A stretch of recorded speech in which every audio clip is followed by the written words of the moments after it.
labor issues, and I would commend them to this board. Thank you. Thank you. Our final speaker is Dr. Robert Jones.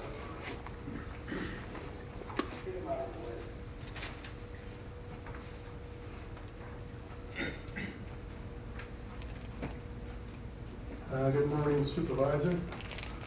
I'm Dr. Robert L. Johns, PhD clinical psychologist and researcher. Very fabulous researcher. What I've found is, and I've listened to this very carefully, Mr. Wagener's comments, and I just want you to know, Mr. Wagener and Supervisor, I found Tom Sneddon to be a super racist and a Nazi. Sneddon is very much a part of why the Nazis are in this county right now, and why the Nazis have been manipulating this county board. Now, Carvajal, central issue here is, when did you know about these Nazis and Sneddon? Well, you knew about it when you came aboard because they told you about it. Now, Sneddon, you need to come before this board and face me, and I'm calling myself now the Black Nazi Hunter. Now, and you can laugh at that. And Carvajal laughed at me in 05, 06. And look where we are now, Carvajal. Keep laughing.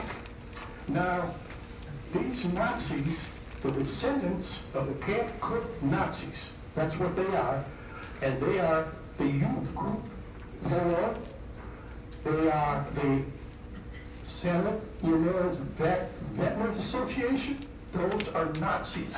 And they have no right to the land that they grow grapes on. All that profit belongs to the Chumash. And that's why they fight so, because they know that eventually they're going to have to give up that land. And I call on the Chumash to call in all your chips, and let's send these Nazis, Eva Brown Farr, to the red states. They love them there. Now, Wolf, you are a child of the Holocaust, and I'll tell you something. You have given up your own faith in your own people, and you manipulate your own people by bringing him a few months ago before this board and presenting him with a reward while you work with the Nazi Eva Braun Farr. Carvajal, you should be ashamed of yourself. We know they brought you here aboard to keep your own people in check. That's right, in check. Now, I have about 35 seconds, so let me end up with this. As I call myself the Black Nazi Hunter, and I want these Nazis out of the San Ynez Valley, I'm going to write a letter to the Attorney General, California, the Attorney General, United States, Homeland Security, the governor. I want to expose you Nazis, and I want you out of the valley. Thank you, supervisors.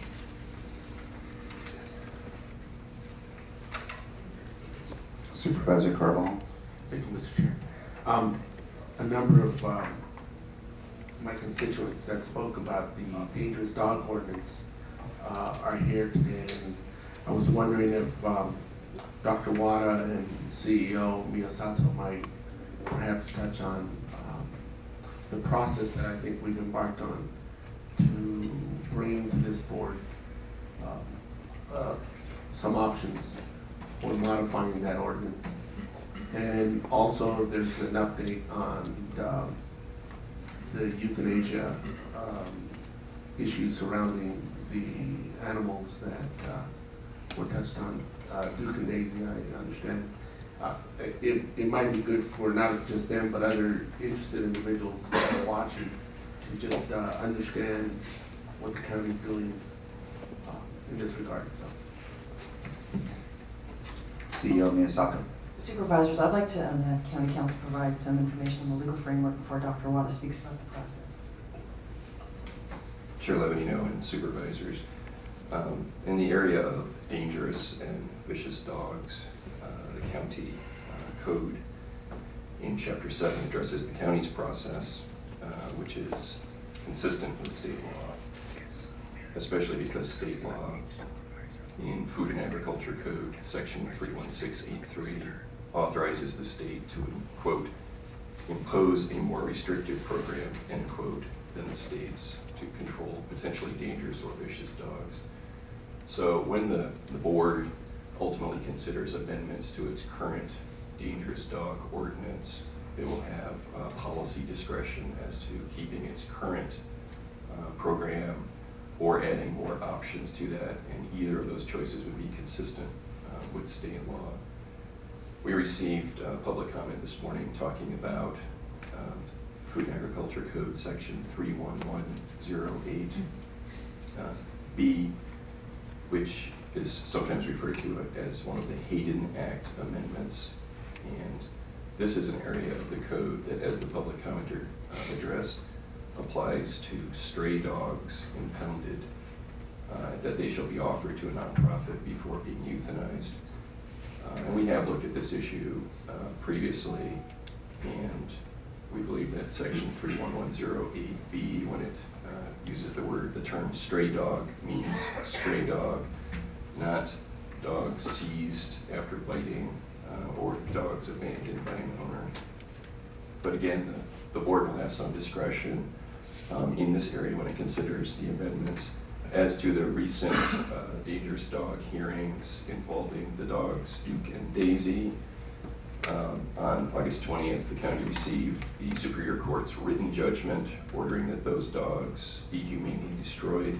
That followed a prior public health hearing on April 21st, in which the hearing officer received evidence concerning 3 separate incidents of those dogs attacking and killing cats, and with the hearing officer directing that the dogs be euthanized.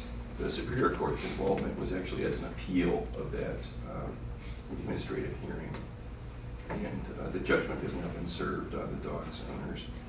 So that's really the legal framework that we're operating within, and we have been working closely with Public Health and its Division of Animal Services to bring forward potential amendments to the county code as to potentially dangerous dogs, but those will be policy choices where the board, your present ordinance is proper under state law. Just one more question before Ms. Wyatt goes. So the court reaffirmed the county's ability to proceed with euthanasias in regards to those 2 animals, but although they reaffirmed the county's ability to move forward with that, that doesn't preclude us from considering other options. Chair Levy, Supervisor Carbajal, that's correct. The court's judgment expressly directed the county to humanely destroy those dogs, and noted that the decision is final, and under state law it's final and conclusive on the parties. That, however, does not preclude the county from, after this, or at any time in the future, amending its dangerous dog ordinance within the county code. Okay, Dr. Water? Supervisor Carbajal, through the chair, thank you very much. As was mentioned by the public speaker, Ms. Jansen, County Animal Services is looking at revising the dangerous dog ordinance. We do have 2 community forums next week. The first is September 3rd at 5:30 at the Public Health Department, San Antonio Road, where we can get input from the community. We have a second here in North County on September 4th at the Foster Road County Facility, also at 5:30. And this is an opportunity, again, for the public to provide comment and input into revisions on the dangerous dog ordinance. We've also explored engaging a consultant to come in and help us assess animal services and the shelter operations. And part of that assessment will also help us look at best practices for shelter and some of our other policies around dangerous dog. We anticipate coming back before the board in November with a new dangerous dog ordinance. Very good. Thank you very much, Dr. Water. All right, does that conclude our public comment period? Yes. Okay.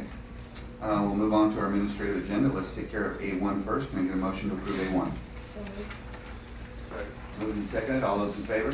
Aye. None opposed? Supervisor Farr.